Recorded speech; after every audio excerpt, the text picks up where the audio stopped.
عزیز دوستوں اور بزرگوں، اللہ پر کامل یقین رکھنا ہم کو ضروری ہے۔ ہم خدا کی قدرت پر جیتے ہیں اور مرتے ہیں۔ یہ سبق ہم کو قرآن سے، قرآن کہہ رہا ہے کہ تم کو آزمایا جائے گا خوف سے، سورہ بقرہ میں کیا تم کو آزمایا جائے گا بھوک سے، تم کو آزمایا جائے گا تمہاری اولادوں سے، اور اللہ قرآن میں فرما رہا ہے کہ کیا تم یہ سمجھ رہے ہو کہ ہم تم کو چھوڑ دیں گے اس لیے کہ تم نے صرف کلمہ پڑھ لیا، ہم تم کو آزمائیں گے۔ اللہ قرآن میں فرما رہا ہے کہ ہم نے تمہاری ماں، تمہارا ایمان اللہ نے ہم کو خرید کر، اللہ نے ہم کو خرید لیا۔ اللہ فرما رہا ہے کہ میں نے تم کو خرید لیا جنت کے عوض۔ میرے عزیز دوستوں اور بزرگوں، یہ غزہ کی تکالیف کو دیکھ کر، ہمارے اطراف میں ہم اپنے اس تمام ظلم کے نظاروں کو دیکھ کر، کئی نوجوان مجھ سے پوچھتے ہیں، میں آج آپ کے سامنے کہہ رہا ہوں کہ قرآن کریم کو پڑھیے آپ۔ قرآن کریم میں ہم دیکھتے ہیں کہ دربار فرعون ہے، دربار فرعون ہے، اس کی فوج ہے، لاہو لشکر ہے، مگر حق کے لیے کون کھڑے ہیں؟ حضرت موسیٰ علیہ السلام کھڑے ہیں۔ نمرود کا دربار ہے، خدائی کا دعویٰ کر رہا ہے، اور حق کے علمبردار کون ہے؟ حضرت ابراہیم علیہ السلام۔ اسی مہینے میں، مبارک مہینے میں جنگ بدر ہوئی، معرکہ بدر ہوا۔ اللہ کے رسول صلی اللہ علیہ وسلم کے ساتھ 313 جانثار ہیں، اور کفاران کے پاس، مشرکین مکہ کے پاس 1000 کا لاہو لشکر۔ یہاں پر 8 تلواریں، وہاں پر سب کے پاس تلوار۔ یہاں پر 8 گھوڑے، وہاں پر سب کے پاس اونٹ اور گھوڑے۔ یہاں پر پانی نہیں، وہاں پر سب کچھ۔ یہاں پر بھوکے ہیں، وہاں پر کھانا رکھ کے لیے۔ کربلا ہم نے دیکھا کہ ایک طرف امام حسین ہے، نواسہ رسول ہیں، اور یزید کی فوج ہے۔ ہم نے دیکھا اسی وطن میں کہ ایک طرف شیخ احمد سرندی ہے، مجدد الفتانی ہے، اور دوسری طرف مغل بادشاہ اکبر ہیں۔ مگر دنیا نے کیا دیکھا؟ اللہ نے بتا دیا کہ اللہ نے حق کو کامیاب کیا۔ اللہ نے فرعون کو ڈبا دیا پانی میں، اللہ نے نمرود کو سزا دی، اللہ نے بدر میں ہم کو کامیابی دی، اللہ نے امام حسین کو کامیاب کیا۔ شہادت ہوئی مگر کامیاب وہی ہوئے۔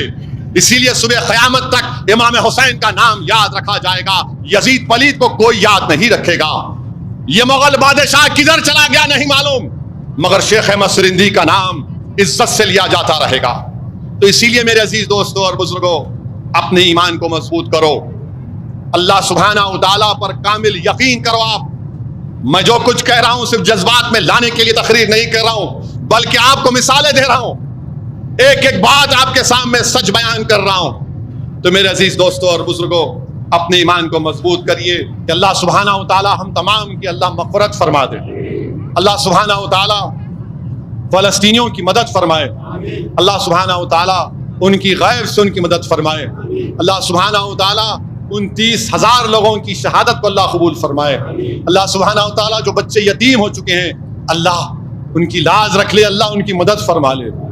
اللہ سبحانہ و تعالیٰ جو لوگ زخمی ہیں، اللہ ان کو شفا دے دے۔ جو لوگ بے گھر ہو چکے ہیں، اللہ ان کے گھروں کو پھر سے تعمیر کر دے۔ جو لوگ آج حق کی لڑائی لڑ رہے ہیں فلسطین میں، اللہ ان کو کامیاب اور کامران کر دے۔ اور یاد رکھیے کہ صبح قیامت تک یہ لڑائی چلتے رہے گی۔ اللہ کے رسول صلی اللہ علیہ وسلم نے فرمایا کہ صبح قیامت تک ایک گروہ رہے گا وہاں پر جو حق کے لیے لڑتا رہے گا۔ اللہ ان حق والوں کو اللہ کامیاب اور کامران کر دے۔ اللہ سبحانہ و تعالیٰ کی رحمت، اللہ سبحانہ و تعالیٰ سے ہم بھیک مانگتے ہیں کہ پروردگار تو ارحم الراحمین ہے، اللہ تو رحم فرما دے ان فلسطینیوں پر، اللہ ان کی مدد فرما دے فلسطینیوں پر، اللہ غزہ کے لوگوں پر رحم فرما۔ اللہ تو زمین و آسمان کا خالق ہے، اللہ تو نے قرآن میں فرما دیا فَإِنِّي قَرِيبٌ، پروردگار ان کی لاز رکھ لے۔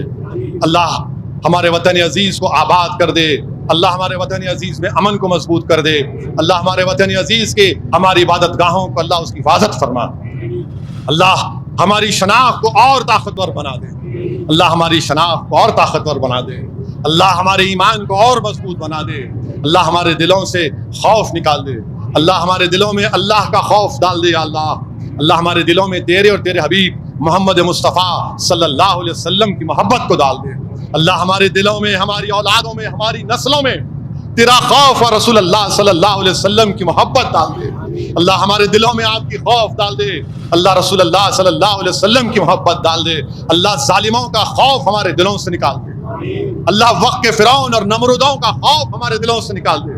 اللہ وقت کے فرعون، وقت کے ظالموں کو تو دیکھ لے یا اللہ. اللہ تو دیکھ لے ان کو یا اللہ، ان کی سازشوں پہ ناکام کر دے. اللہ جو ہم کو مٹانا چاہتے ہیں تو ان کو مٹا دے. اللہ جو ہماری شناخت کو ختم کرنا چاہتے ہیں، اللہ تو ان کی شناخت کو ختم کر دے.